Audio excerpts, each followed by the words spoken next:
Vamos a orar para entregarle este tiempo al Señor. Padre, te damos gracias, Señor.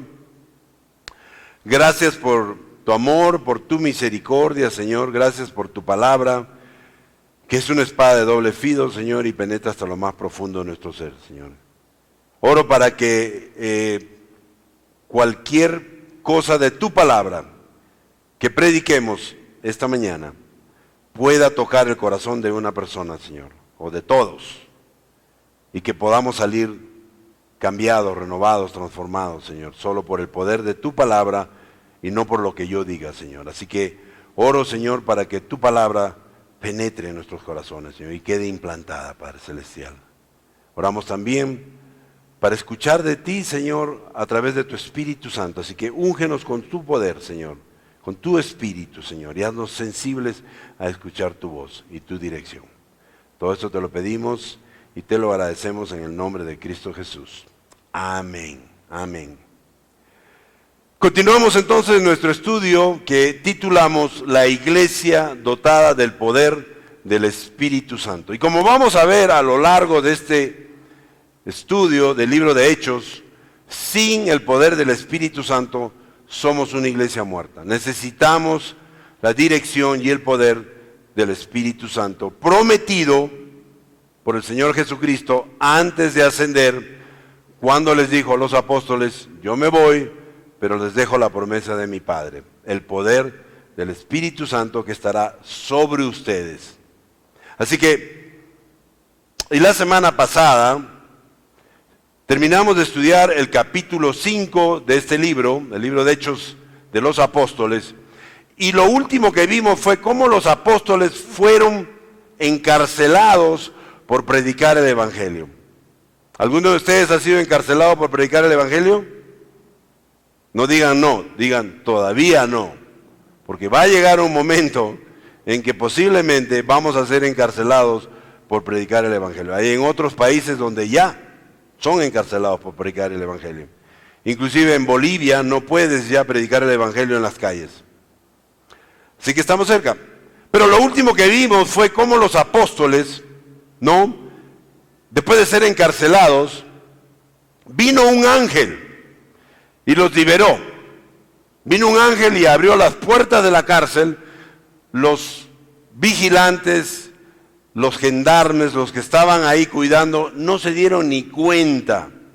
No sabemos exactamente cómo sucedió, pero el hecho fue que ellos salieron de la cárcel calladitos, sin que nadie se diera cuenta, pero el ángel les dio una misión que aplica ahora incluso para nosotros, iglesia.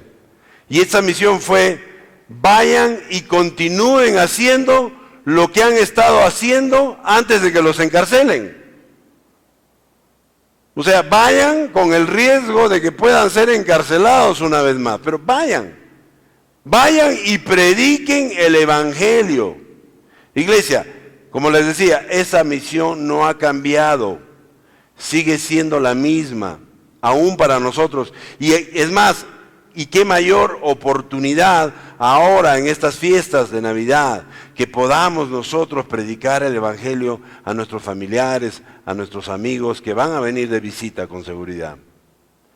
Obviamente, al verlos, ¿no?, en el templo, predicando el Evangelio, ¿no?, otra vez dice, alguien fue con el chisme a los oficiales judíos. Y quiero que entendamos que los oficiales judíos eran los fariseos, eran también los saduceos, ¿no?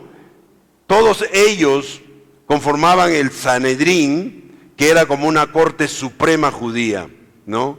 Estos hicieron traer otra vez a los apóstoles, y cuando estaban a punto de condenarlos, intervino un fariseo de nombre Gamaliel, ¿no? Aquel que fue inclusive el maestro del que después lo conocemos como el apóstol Pablo, de Saulo de Tarso, ¿no? ¿Qué hizo Gamaliel? Gamaliel los persuadió de hacer cualquier cosa contra ellos, del cual, les dijo, pudieran arrepentirse más adelante. En otras palabras, les dijo, ¿qué pasa si no son de Dios? Si lo que están haciendo no viene de Dios, pues eso va a desaparecer. Y les dio un par de ejemplos, un par de personas que se levantaron y que después esos movimientos murieron. Pero les dijo, pero si es de Dios lo que ellos están haciendo, dándoles a entender como que parece que es de Dios, porque mira los milagros que están haciendo, mira cómo han salido de la cárcel. Si lo hacen, en realidad no están yendo contra ellos, están yendo contra Dios. Iglesia, cada vez que alguien se opone al ministerio, a lo que se está haciendo, a la obra de Dios, a la iglesia en sí, a los líderes, no están yendo en contra de ellos, están yendo en contra de Dios, están queriendo parar la obra de Dios, son un obstáculo para lo que Dios quiere hacer.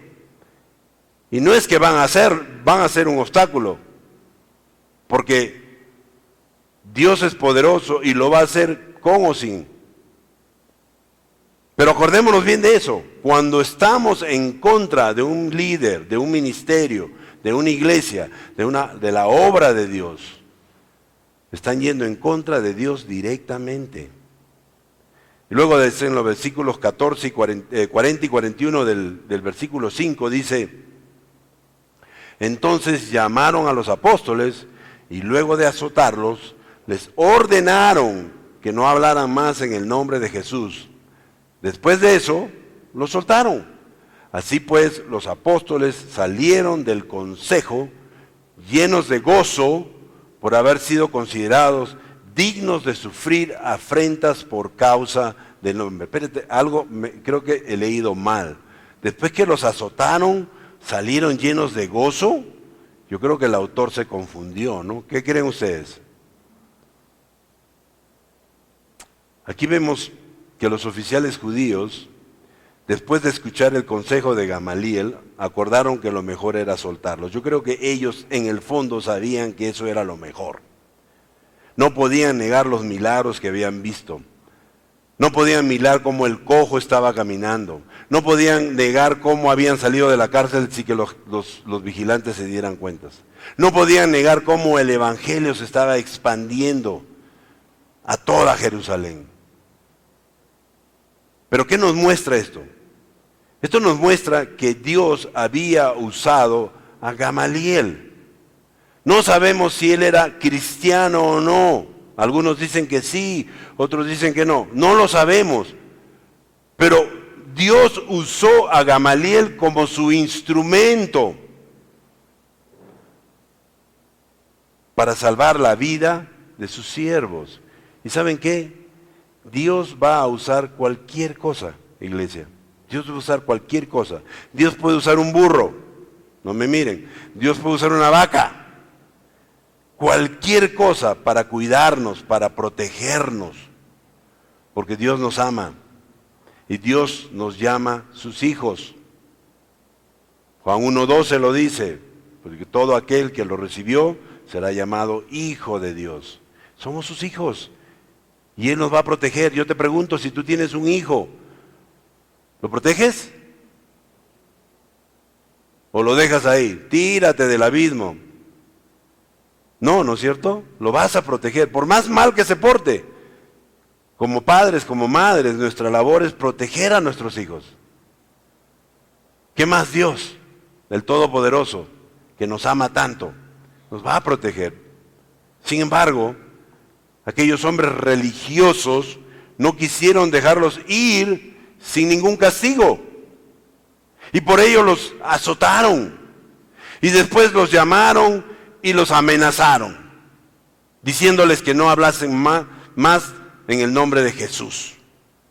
Y luego los pusieron en libertad. Iglesia, definitivamente el castigo era injusto.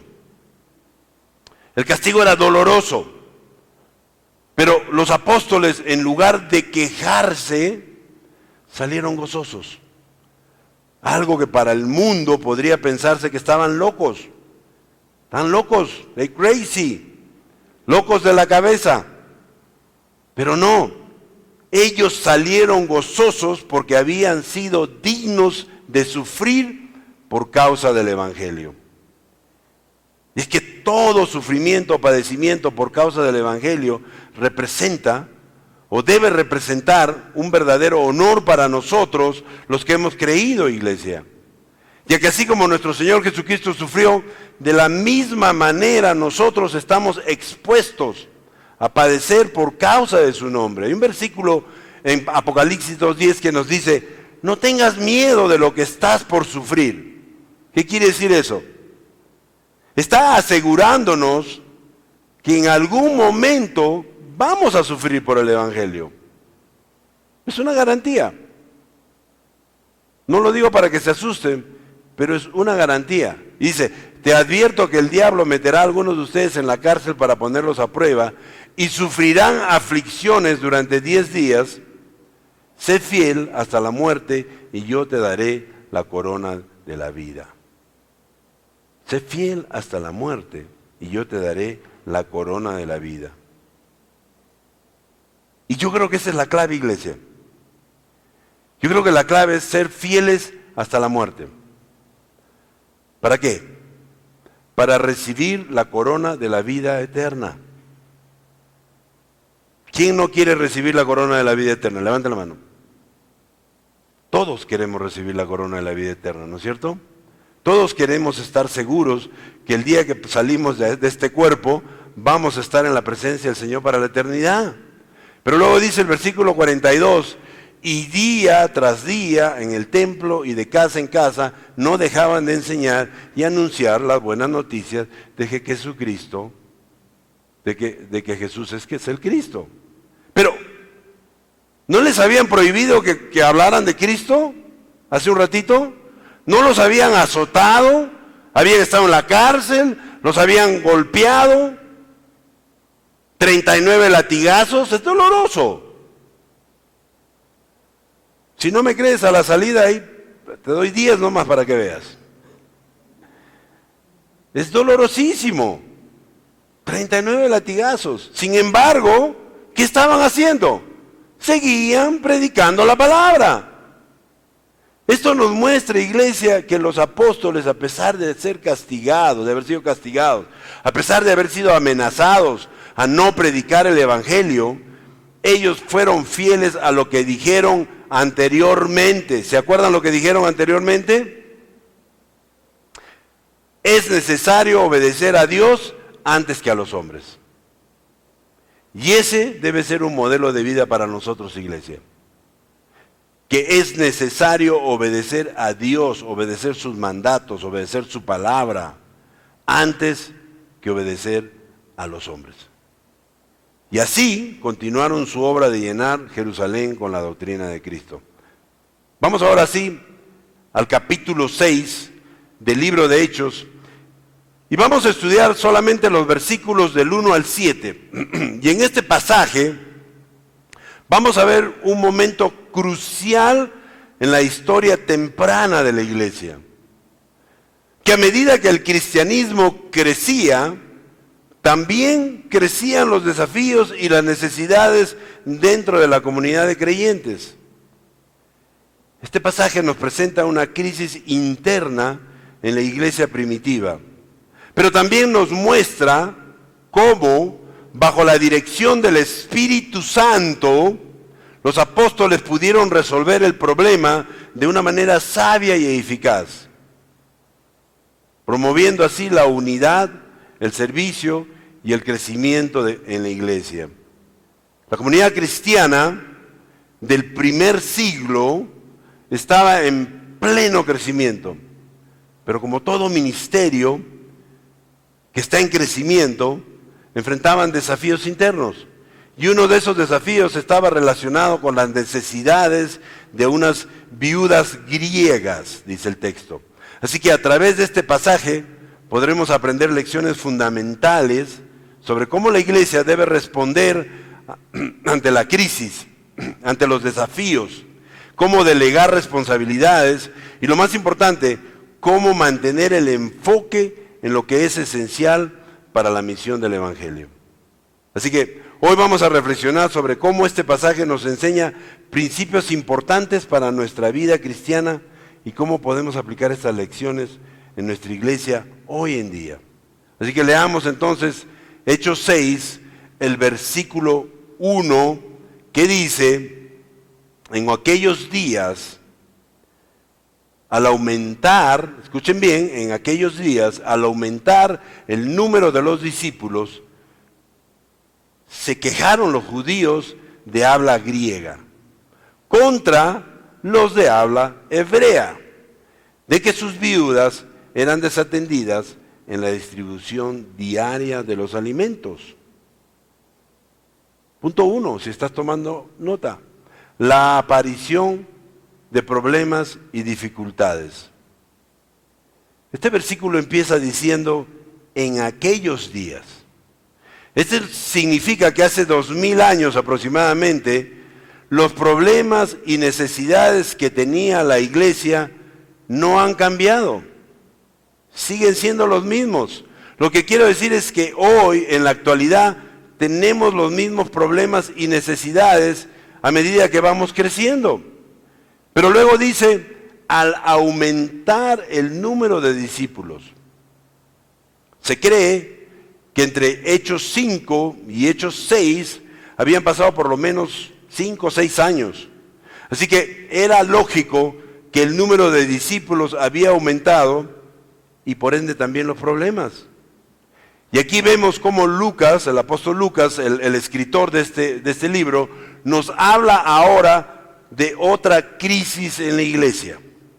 Si recuerdan, primero nos habló de la persecución, luego nos habló del pecado en la iglesia que tuvo que ser castigado, y ahora nos habla de la oposición entre los miembros de la iglesia. Hasta ahora Lucas nos había hablado solo de la armonía que existía entre los hermanos, de que todos se amaban, de que todos se prestaban las cosas, que si tú necesitabas yo te daba, que si yo necesitaba tú me dabas, que necesitas comida, que necesitas vestido, que necesitas dónde dormir. ¿No? Todo era kumbaya, vamos, ¿no? Todo era felicidad entre los hermanos, ¿no? De cómo se querían, de cómo se ayudaban. Pero la luna de miel pasó y ahora Él quiere que veamos no solamente lo positivo, sino también lo negativo acerca de la iglesia. Y la primera lección que vemos en este pasaje es que en medio del crecimiento de la iglesia surgieron problemas y dificultades. Y era de esperarse que esto sucediera, ya que, como dije antes, conforme crece la iglesia, crecen los problemas. No todo es color de rosa. Yo recuerdo que cuando me hice cristiano allá en Estados Unidos, a los 2, 3 años, me hicieron líder y parte de la mesa directiva de la iglesia.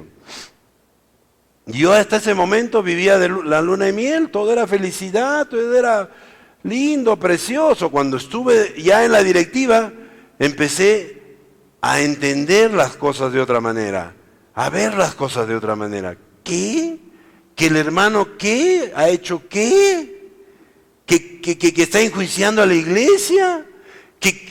¿Cómo que? Pero no, pero si yo no. Y empecé a ver la parte negativa de la iglesia. Y la queja, la murmuración, la oposición, las contiendas son veneno dentro de la iglesia y se debe acabar con ello inmediatamente. Y el libro de 1 Corintios 3:3 nos dice: pues aún son inmaduros, mientras haya entre ustedes celos y contiendas, ¿no serán inmaduros? ¿Acaso no se están comportando según criterios meramente humanos? Existían y existen en la iglesia cristianos inmaduros. No se miren, pero existen en la iglesia cristianos inmaduros. Cristianos que todavía son tibios. Y no importa, escuchen bien, no importa cuántos años tengas viniendo a la iglesia, o cuántos años tengas como cristiano. Tu madurez tiene que ver con tu relación personal con el Señor. ¿Cuánto tiempo pasas con Él? ¿Y cuánto de lo que aprendes practicas? Recordemos lo que dice el libro de Santiago 1:22. No se contenten solo con oír la palabra, pues así se engañan ustedes mismos. Llévenla a la práctica. Si ustedes escuchan un pasaje o leen un pasaje que les pone convicción en su corazón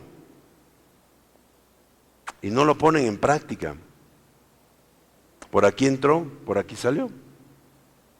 Y no los edifica entonces. Es importante que lo que el Señor nos está hablando lo pongamos en práctica. Me gusta mucho escuchar a personas de la iglesia que vienen a mí y me dicen que el otro día estaban haciendo su devocional o que algo que dije desde el púlpito les puso convicción. Y les puso convicción de algo que estaban haciendo y que ahora se han dado cuenta que está mal. Y yo siempre les digo, esta es la 20ª vez que hablo de lo mismo. Pero recién el Espíritu Santo le ha puesto verdaderamente convicción a esta persona, que ahora se ha dado cuenta que está mal lo que estaba haciendo. Y han dejado de hacerlo. Han tomado la decisión que, ¿sabes qué? No lo voy a volver a hacer. Me gusta mucho aquellos que escuchan la palabra fornicación y deciden casarse, deciden ponerse a cuenta con Dios, deciden arreglar las cosas. Yo no lo digo para que lo hagan, pues el Espíritu Santo que habla a través del mensajero y pone convicción en nuestro corazón. ¿Saben cómo se llama eso? Eso se llama madurez. No importa si tienes 30 años viniendo a la iglesia, no tenemos 30 años acá, pero de repente has ido a otra iglesia. No importa que tengas una semana viniendo a la iglesia. El hecho de obedecer lo que el Señor nos está poniendo convicción y hacerlo, practicarlo, eso es madurez.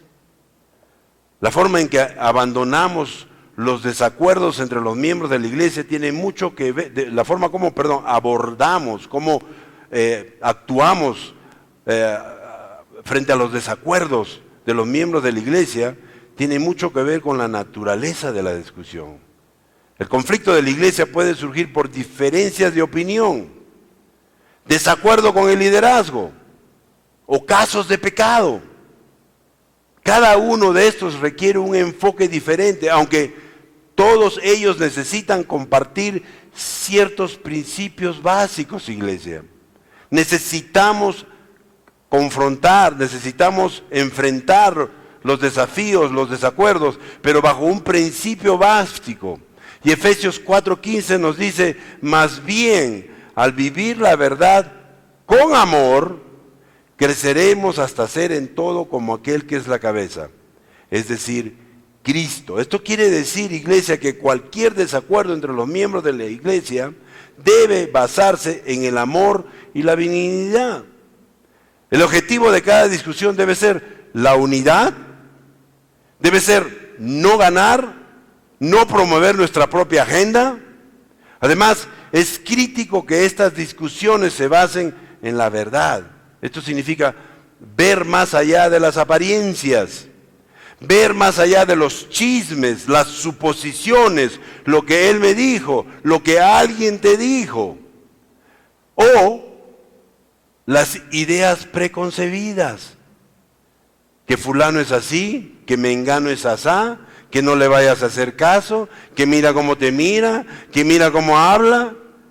¿Ah? ¿Has escuchado el tonito con que te habló? Mira, no te contestó el saludo.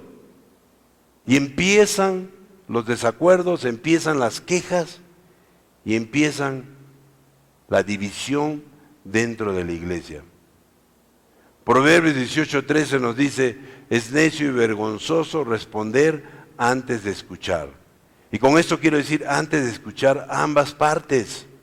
Escuchaste a uno quejarse de una persona, pero no escuchaste al otro. Y ese es un tema muy común en la iglesia. Y siempre decimos, cuando alguien viene y dice, oye, mira que... un momentito. Si me vas a hablar de esa persona, necesito que esa persona esté presente. Si la persona no está presente, mejor ni me hables. A veces se trata incluso de parejas. Mira que mi esposa... Pero vas a hablar de tu esposa tiene que estar presente. Quiero escuchar a ambas partes para poder aconsejarlos. No se trata de escuchar solamente tu parte. ¿Ok? Ahora, si los únicos pasos que los cristianos supieran tomar para manejar el desacuerdo fueran ser humildes, amorosos y pacientes, entonces la gran mayoría de los conflictos se resolverían fácilmente. Colosenses 3, del 12 al 15 nos dice, por lo tanto, como pueblo escogido de Dios, santo y amado, miren qué dice, revístanse de qué? Revístanse de afecto entrañable y de bondad, humildad, amabilidad y paciencia, de modo que se toleren los unos a los otros y se perdonen si alguno tiene queja contra otro. Así como el Señor los perdonó, perdonen también ustedes. Por encima de todo, vístanse de amor, que es el vínculo perfecto que gobierne en sus corazones la paz de Cristo, a la cual fueron llamados en un solo cuerpo, y sean agradecidos. Nunca van a escuchar de este liderazgo hablar mal de alguien. Por más que esa persona haya hablado mal de nosotros, por más que esa persona nos haya acuchillado por la espalda, nunca vamos a hablar mal de una persona. Porque nuestra oración va a ser siempre, Señor, sé tú el que se encarga de esa persona. Nosotros vamos a seguir amando a esa persona. Vemos entonces que estos problemas y dificultades empezaron, dice el texto, cuando se quejaron los judíos de habla griega contra los de habla hebrea de que sus viudas eran desatendidos en la distribución diaria de los alimentos. Vamos a decir, los judíos de habla inglesa contra los judíos de habla española. Habían judíos que hablaban distintos idiomas, ¿no? ¿Quiénes eran estos judíos de habla griega? También eran conocidos como los helenistas, y de repente en tu versión dice helenistas. Eran los judíos que vivían fuera de Palestina y tenían costumbres griegas y hablaban el griego. Los judíos de habla hebrea eran los judíos que comúnmente vivían dentro de Palestina, aunque también habían otros que vivían fuera, pero que eran de padres hebreos. Hablaban el hebreo y el arameo, conservaban sus costumbres y no se habían helenizado. Y es normal, a medida que el evangelio va creciendo, a medida que la familia cristiana va creciendo, vamos a tener hermanos cristianos que hablan colombiano, hermanos cristianos que hablan venezolano. Tú dirás, pero todos hablan español. Sí, es cierto, pero a veces no nos entendemos.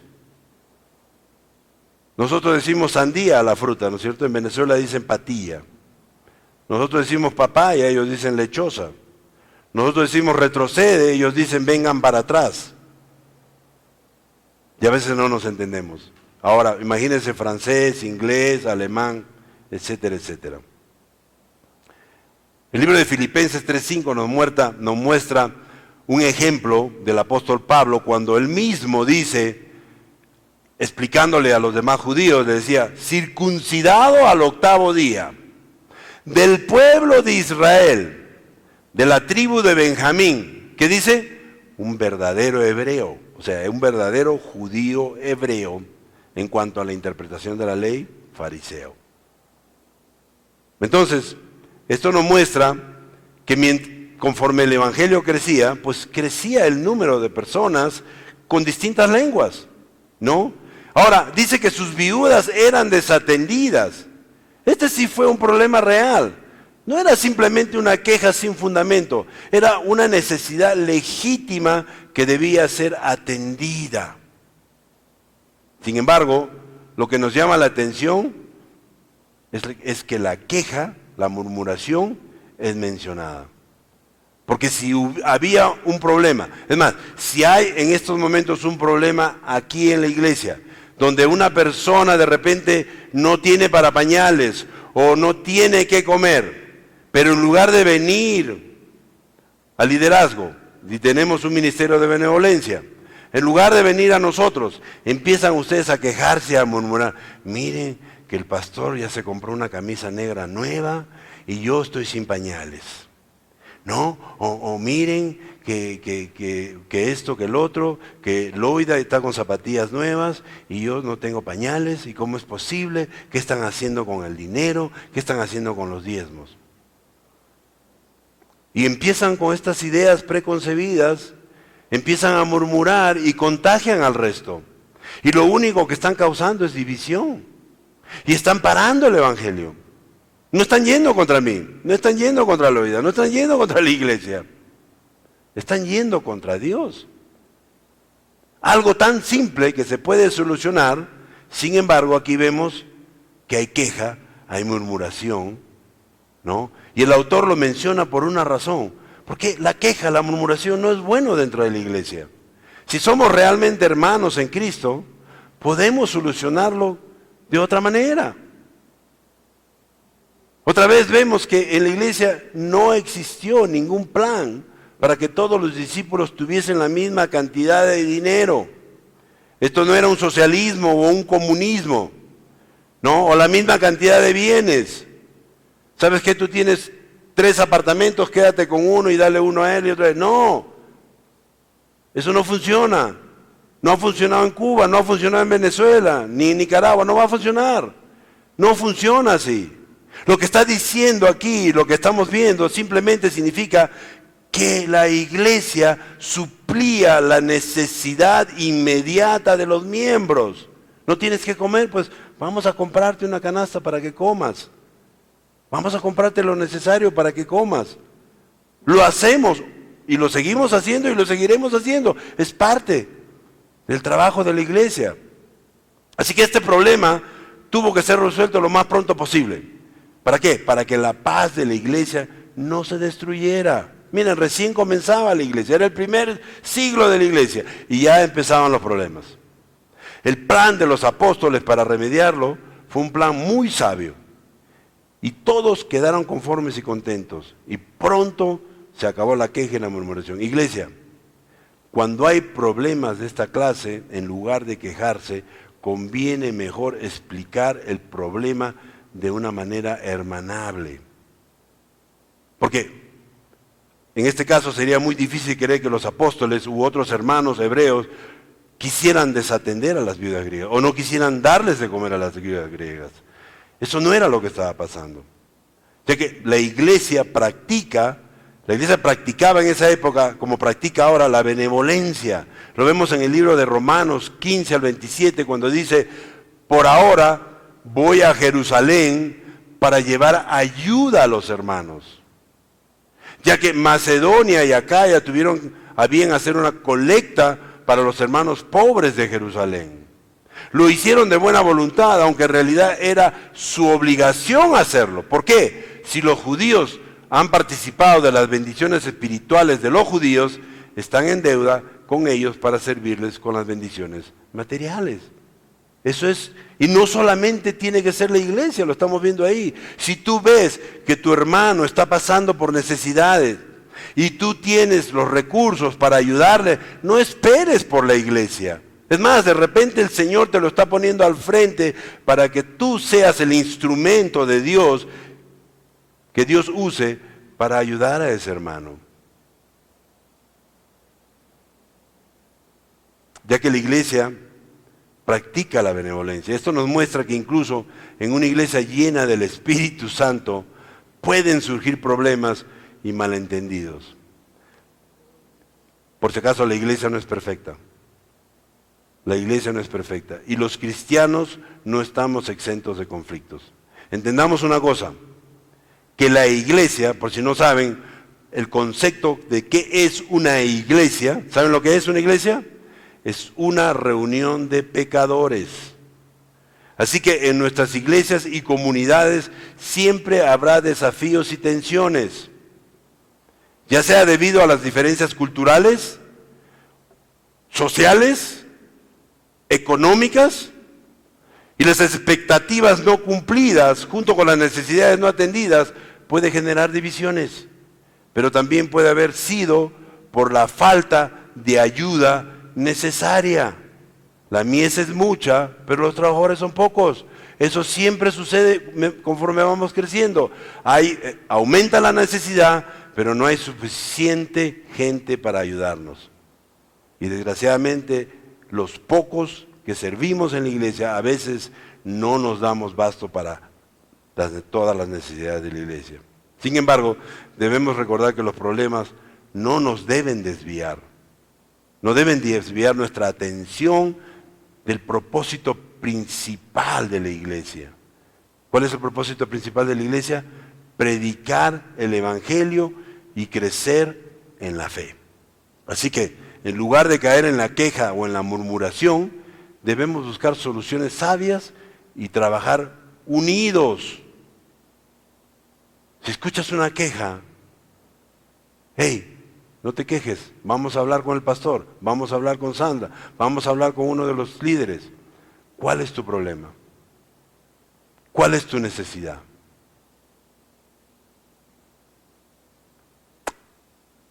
Pedimos la dirección del Espíritu Santo y el Espíritu Santo nos dará la solución sabia para el problema.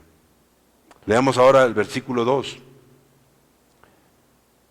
que dice: así que los 12 reunieron a toda la comunidad de discípulos y les dijeron: no está bien que nosotros los apóstoles descuidemos el ministerio de la palabra de Dios para servir las mesas. Punto 2, si estás tomando nota. Una respuesta sabia ante los desafíos. Las respuestas sabias siempre están guiadas por el Espíritu Santo y a través de su palabra, la palabra de Dios. No podemos dar una solución a un problema simplemente porque hemos visto algo en televisión o porque alguien nos ha contado o por nuestra propia experiencia. Siempre la respuesta sabia está abocada a la guianza del Espíritu Santo y a través de la palabra de Dios. Es más, sabiduría es cuando ejercemos y practicamos la palabra de Dios. Entonces, cuando los apóstoles fueron informados de la queja, en lugar de reaccionar de forma impulsiva y tratar de resolverlo ellos mismos, porque hubieran dicho: hey, ¿sabes qué? Tráete un poco de comida de acá, tráete frijoles, tráete aguadito, tráete, ¿sabes qué? Un locro por aquí, lentejas, juntemos todo. ¿Cuántas viudas son? 20, ok, suficiente. Sentémoslas acá y démoslas de comer. No se trataba de eso. No era solucionar el problema de ese momento, sino el problema a futuro. Porque era un problema que iba a ser constante. Pero ellos, en lugar de reaccionar de esa forma, de tratar de resolverlo ellos mismos, tomaron una decisión sabia. Convocaron a toda la iglesia y propusieron una solución que involucraba a otros líderes. Ellos dijeron: no está bien que nosotros los apóstoles descuidemos el ministerio de la oración, de la palabra, para servir mesas.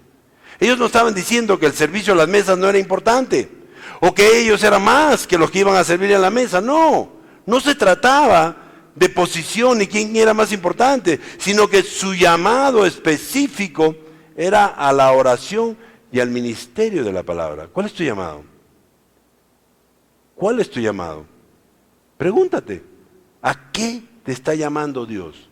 ¿Qué ministerio te está diciendo el Señor que sirvas?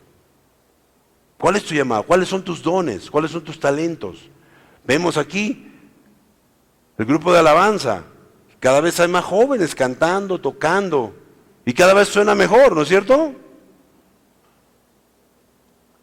Dones, talentos usados para empujar el reino de Dios. Tenemos que entender que el llamado a servir a la iglesia es variado. No todos están predicando, no todos están alabando al Señor, no todos cantan, además algunos pueden cantar y la gente se va. Entonces, hay un don, hay un talento. Hay quienes están llamados a enseñar, predicar, orar. Tenemos el ministerio de oración, de intercesión, los sábados, creo que es a las 6, 7 de la mañana.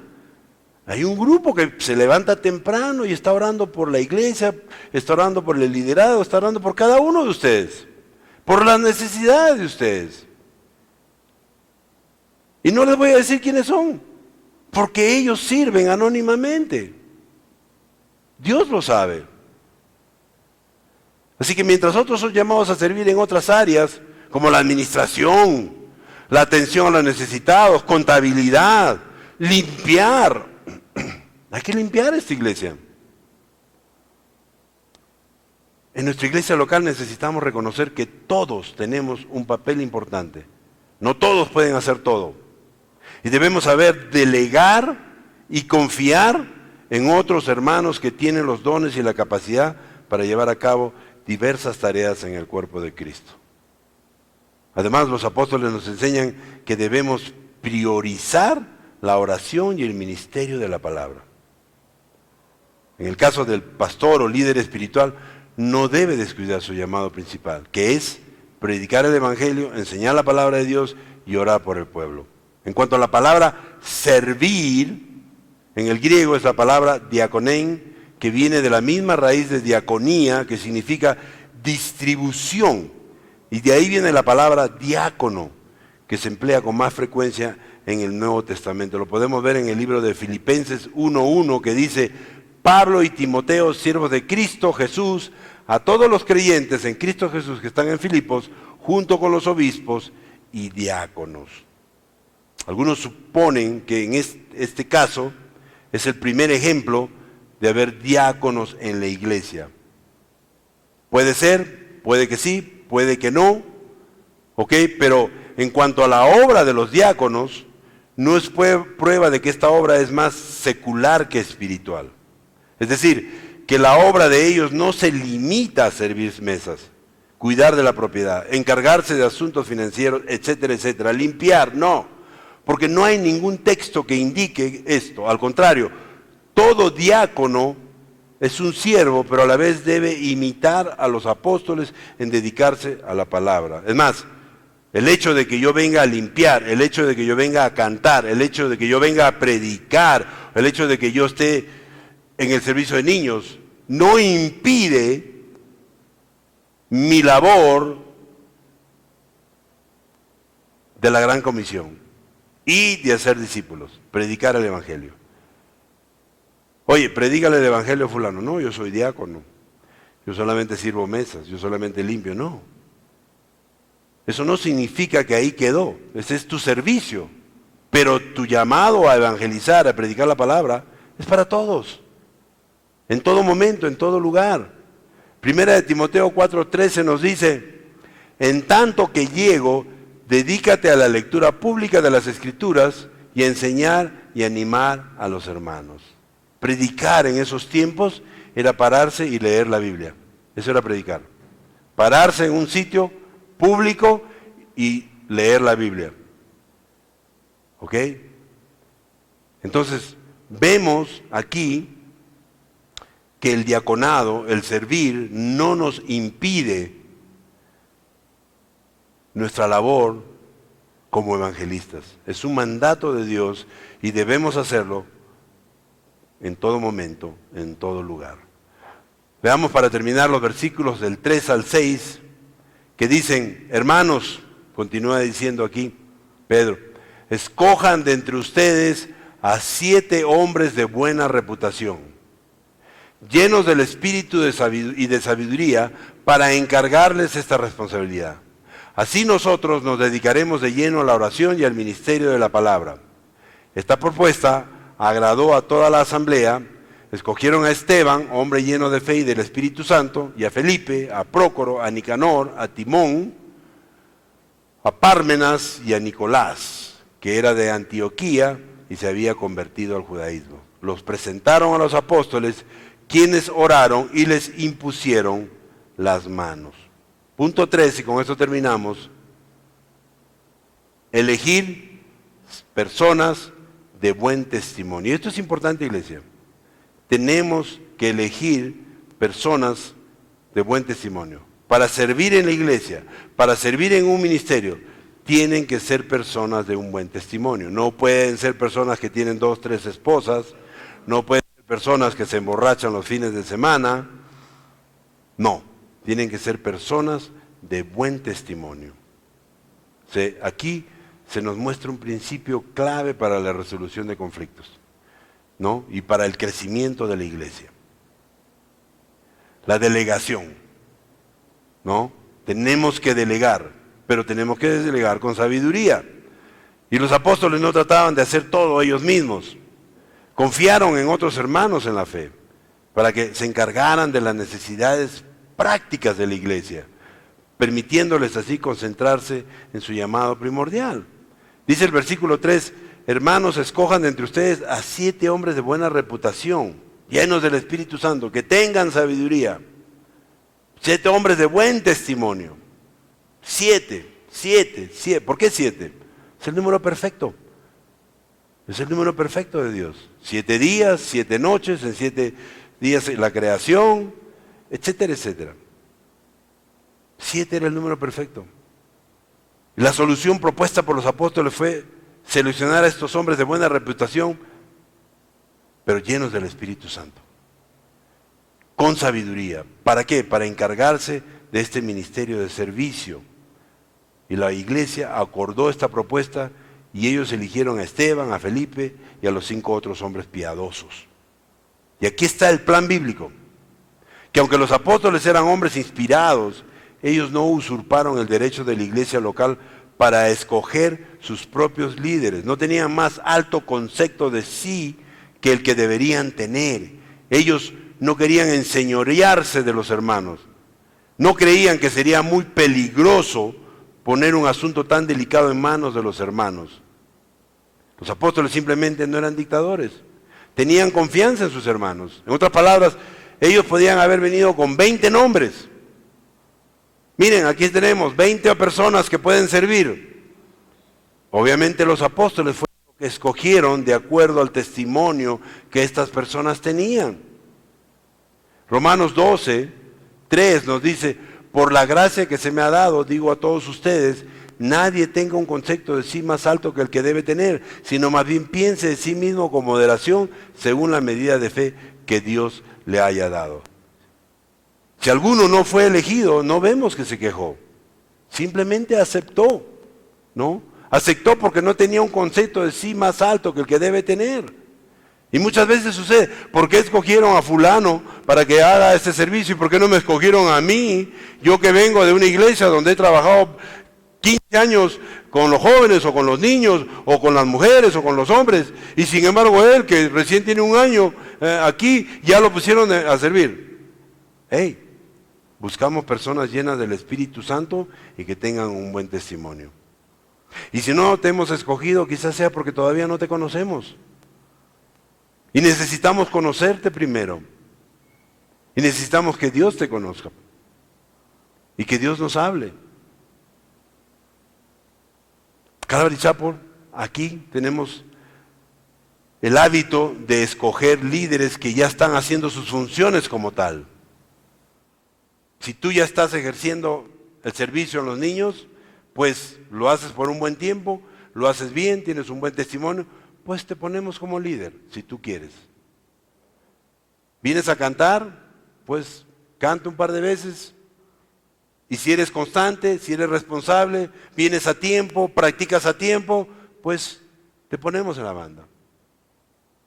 Primero vemos tu caminar, vemos tu responsabilidad y después te elegimos como líder. Nunca es al revés. Yo creo que aquí pasa lo mismo, ellos ya sabían, ¿no? Así que para servir mesas tenían estos hermanos que poseer cualidades tan espirituales. ¿Por qué? Hombres de buena reputación, llenos del espíritu y sabiduría, para encargarles esta responsabilidad. ¿Para servir mesas?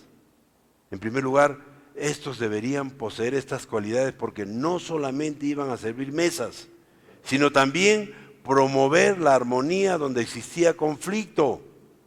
Pero en realidad, todos los que sirven al Señor, y con esto termino, todos los que sirven al Señor de cualquier manera deben poseer estas cualidades. Amén.